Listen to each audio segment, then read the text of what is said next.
Seja bem-vindo ao podcast MG Familiar.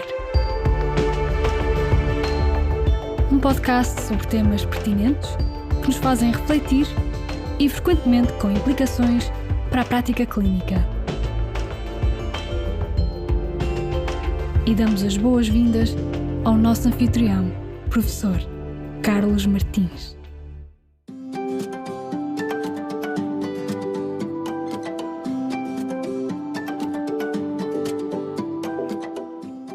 O avô António tem 84 anos. Sempre foi uma pessoa dócil, mas nas últimas semanas grita e já me tentou bater, diz a Joana ao médico. A Joana, além de neta, é também a principal cuidadora do avô António, que tem doença de Alzheimer. Para tratar esta agitação, o médico decide prescrever mirtazapina. A mirtazapina é ou não eficaz no controle da agitação em doentes com demência? Caros colegas, para nos ajudar a encontrar a resposta a este quiz clínico, temos connosco a Sofia Batista. Olá, Sofia. A agitação nos doentes com demência é um problema frequente e é um problema que acarreta muito desconforto e até desgaste do cuidador, pois gera no cuidador uma sensação de ingratidão, uma sensação de ausência de reconhecimento por parte do doente em relação a todo o empenho e dedicação que o cuidador tem. Uma dúvida frequente para nós, médicos de família, é como abordar a agitação em pessoas com demência. Que estratégias serão eficazes? Qual a tua opinião, Sofia? Antes de mais, olá a todos os que nos escutam. Este realmente é uma situação bastante complexa. A primeira linha será sempre uma abordagem não farmacológica, começando por investigar a causa e pensar na resposta mais adequada. Temos que realmente ter em atenção várias causas possíveis para a agitação num doente com demência, desde logo dor, percepção de ameaça, mesmo que essa ameaça não exista de verdade, mas, por exemplo, durante a prestação de cuidados, a descompensação aguda, por exemplo, por uma infecção, por uma alteração hidroeletrolítica, ou ainda alucinações.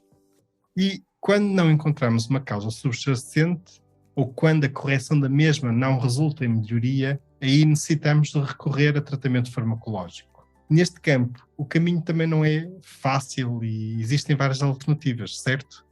Verdade. O principal grupo farmacológico utilizado são os antipsicóticos. No entanto, a evidência tem mostrado que apresentam baixa eficácia e se associam a mortes e acidentes vasculares cerebrais. Também conhecemos bem as benzodiazepinas, de resto bastante utilizadas, mas cujos efeitos adversos são também uma preocupação e que não devem ser prescritas para longo prazo. Também vemos utilizar os inibidores seletivos de recaptação de serotonina. Por exemplo, temos o estudo do CITAD, que estudou o citalopram para a agitação na demência, encontrou um ligeiro efeito positivo, mas foi interrompido por eventos adversos cardíacos. E relativamente então à mirtazapina focada no nosso quiz, e que também devemos utilizar por vezes nestas situações clínicas, que evidência científica dispomos que sustenta o seu uso? Foi muito recentemente publicado na Lancet o estudo SIMBAD, portanto, Study of Mirtazapine for Agitated Behaviors in Dementia.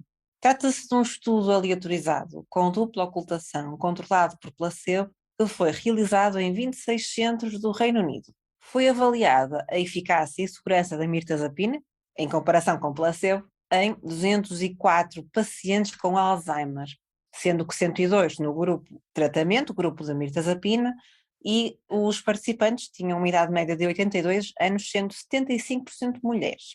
O marcador primário, ou endpoint, como preferimos chamar, foi o Score Cohen-Mansfield Agitation Inventory, CMAI, às 12 semanas. Não se registaram diferenças nesse score entre os dois grupos, portanto, entre o grupo tratamento e o grupo placebo, nem relativamente a eventos adversos. Ocorreram marginalmente mais mortes no grupo mirtazapina, mas sem atingir significância estatística. Os autores deste estudo concluíram que os dados não suportam a utilização de mirtazapina para tratamento da agitação em doentes com demência. Portanto, de acordo com este estudo, a mirtazapina não será eficaz no controle da agitação destes doentes.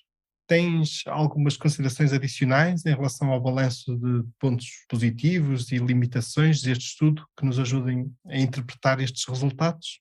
Sim, fundamentalmente dois aspectos. Primeiro, o score o score utilizado, o CMAI, que foi utilizado como endpoint primário, ele é composto de várias subescalas, incluindo agressão física, agressão verbal, comportamentos não agressivos como vaguear, vocalizações. Seria interessante termos percebido o contributo da terapêutica para cada subescala e não apenas para a escala global. E se isto mudaria alguma coisa em termos de resultados. Por outro lado, a dose-alvo no ensaio foi de 45 mg de mirtazapina por dia, tendo sido a média de 30,5 mg por dia. Sabemos que o mecanismo de ação da mirtazapina é um mecanismo bastante peculiar. Ela começa por antagonizar os receptores estaminérgicos H1, com efeitos sedativos, e com o aumento de dose é que surge o bloqueio de receptores 5-HT, que aumentam a dopamina. Podemos colocar então aqui uma hipótese de que clinicamente, com doses mais baixas, conseguiríamos um efeito mais sedativo e que com doses mais elevadas podemos levar mesmo a ativação, o que pode neste estudo explicar parte da ausência de diferenças entre grupos por um contrabalanço entre sedação e agitação.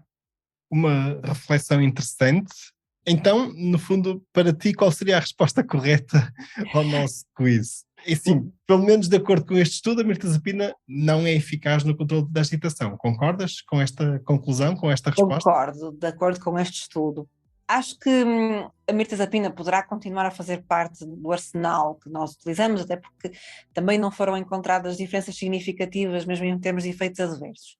Em todo o caso, não há aqui evidência robusta para sustentar a sua utilização com benefício inequívoco. Portanto, precisamos de mais estudos, essa é que é a verdade, para sustentar a nossa prática e a utilização da mirtazapina na prática. A abordagem da agitação nos doentes com demência deve ser uma abordagem inclusiva em relação às diferentes causas possíveis, apoiar-se numa resposta personalizada, portanto, tendo em conta as peculiaridades de cada doente, todas as suas comorbilidades, a sua situação vivencial e mesmo social, e sempre, claro, numa ótica de prevenção quaternária. Pois é, normalmente trazemos aos nossos episódios estudos em que a eficácia de certos tratamentos está demonstrada. Desta vez trouxemos um estudo em que essa eficácia ficou posta em causa, o que também faz parte da realidade científica e não deixa de ser interessante também refletirmos sobre este tipo de estudos e sobre estudos que trazem este tipo de conclusões. Caros colegas, com este episódio partilhamos o link de acesso ao estudo SIMBAD, bem como umas guidelines elaboradas por um grupo de uma unidade de saúde de Oxford. Devo dizer que pesquisei guidelines que fossem evidence-based e concisas sobre este tema, sobre o tratamento da agitação nos doentes com demência, mas não foi fácil encontrar.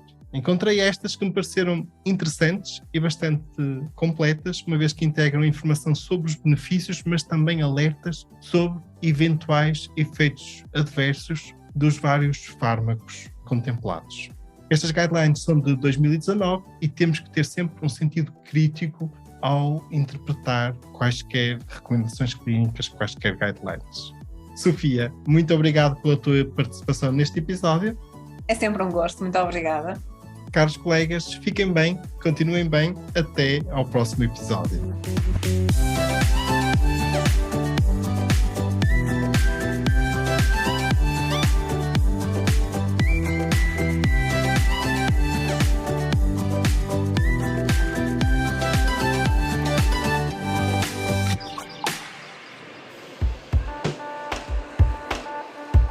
Terminamos assim esta edição do podcast MG Familiar. Muito obrigada por nos ouvir. Se desejar completar a sua leitura, muitos dos conteúdos abordados neste podcast estão disponíveis em www.mgfamiliar.net. Até ao próximo episódio.